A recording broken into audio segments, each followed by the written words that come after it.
यंदा श्रावणामध्ये 12 ऑगस्टला आलेली आहे अंगारकी संकष्टी चतुर्थी। मंगळवारी जी संकष्टी चतुर्थी येते तिला अंगारकी संकष्टी चतुर्थी म्हणतात। या दिवशी जो गणेशाची पूजा करेल, गणेशाची आराधना करेल, त्याचे संपूर्ण संकट दूर होते। आयुष्यातले अडथळे, ग्रह दोष, जे काही आपल्या जीवनात दोष असतील ते संपूर्ण नष्ट होतात।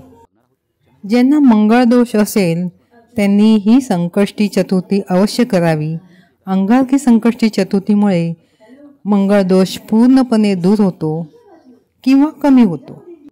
घरात आनंद निर्माण होतो, घरातील सर्व कार्य सिद्धीस जातात, मन स्थिर होते आणि मोक्ष प्राप्ती भेटते असे पुराणात सांगतात।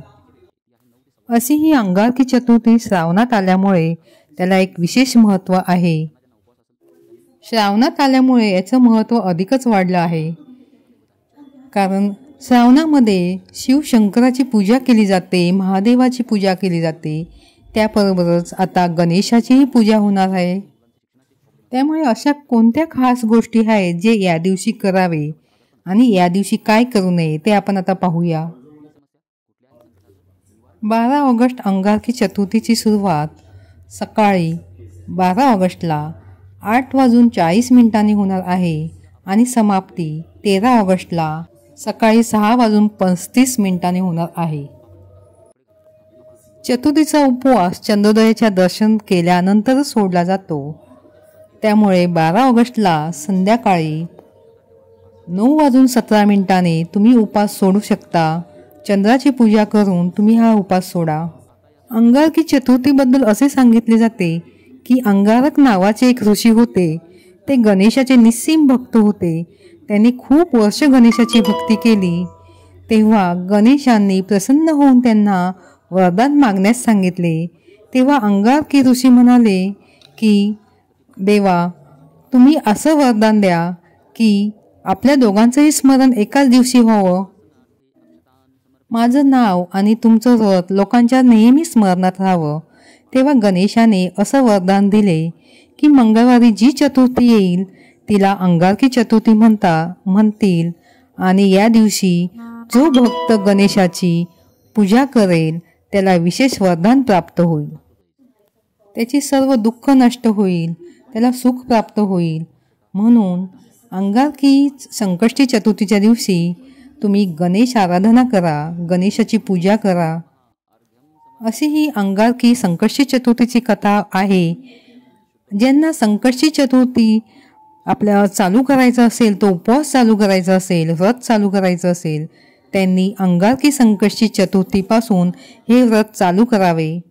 मध्ये कोणत्याही कारणामुळे संकष्टी मोडली किंवा आपलं व्रत तुटले तर पुन्हा आपल्याला संकष्टी चतुर्थी चालू करायची असेल तर कोणतीही मंगळवारी आलेली अंगारकी संकष्टी चतुर्थीपासून आपण हे व्रत चालू करू शकता। हे व्रत करताना सकाळी लवकर उठून स्नान करून श्री गणेशाची पूजा करावी। गणेशाला लाल फुलं, जास्वंदीची फुले, दुर्वा, फळ, मोदक अर्पण करावे आणि ओम गण गणपतये नमः वक्रतुंडाय नमो नमः असा मंत्र जप करावा।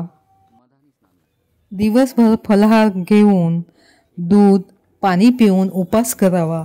मिठाचे खाऊ नये किंवा जास्त जड अन्न खाऊ नये आणि रात्री चंद्राला अर्घ्य देऊन चंद्राचं दर्शन घेऊन पूजा करून गणपती बाप्पाची आरती करून व्रत पूर्ण करू शकता। उपवास सोडताना ताटामध्ये कांदा लसूण विरहित अन्न असावे, सात्विक अन्न असावे, मसालेदार अन्न घेऊ नये। अन्न घेताना गणेशाचं जप करावा। तुमच्या मनामध्ये एखादी इच्छा असेल, एखादं काम पूर्ण व्हावे असे वाटत असेल तर गणपती अथर्वशीर्ष 21 वेळा पठण करावे। ह्या दिवशी हे पठण केल्याचे फळ अनन्य आहे। आपल्या सर्व मनोकामना या दिवशी पूर्ण होऊ शकतात। तुम्हाला अथर्वशीर्ष म्हणता येत नसेल तर तुम्ही यूट्यूबवर अथर्वशीर्ष लावून ते ऐकू शकता। ऐकल्याचेही फळ अनन्य आहे, खूप फळ भेटते, मनातील सर्व इच्छा पूर्ण होतात। या दिवशी काही गोष्टी टाळाव्यात, म्हणजे त्या गोष्टी करू नये. जसं मांस मदिराचं सेवन करू नये, ब्रह्मचर्याचं पालन करावे, लोकांना फसवू नये, कोणाशी खोटे बोलू नये. दिवसभर तुम्हाला काही करणं शक्य झालं नसेल तर संध्याकाळी कामावून आल्यावर तुम्ही गणेशाची पूजा करू शकता, स्तोत्रपठण करू शकता, नामजप करू शकता. अंगारकी संकष्टी चतुर्थी हे व्रत केल्यास आपल्या आयुष्यातील सर्व संकट दूर होतात. तसेच आरोग्य, शिक्षण, नोकरी, धंदा यामध्ये प्रगती होते. ग्रहांचा दोष नाहीसे होतात. ज्यांना मंगळ ग्रहाचा दोष आहे तोही दूर होतो. घरात मंगल कार्य घडून येतं, अखंड सौख्य लाभतं, सुख संपत्ती भरभराट होते. सगळ्यात महत्त्वाचं मोक्ष प्राप्तीची ही सुवर्ण संधी मानली जाते. हे केवळ एका व्रताने होतं.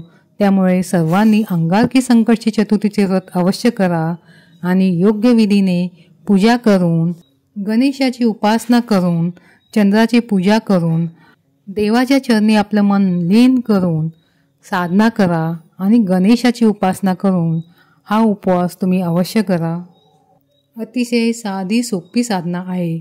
मित्रांनो, तुम्हाला माझा व्हिडिओ आवडल्यास अवश्य शेअर, सबस्क्राईब, लाईक करा आणि बेल आयकॉन दाबा. पुन्हा भेटूया पुढच्या व्हिडिओमध्ये. धन्यवाद. श्री स्वामी समर्थ.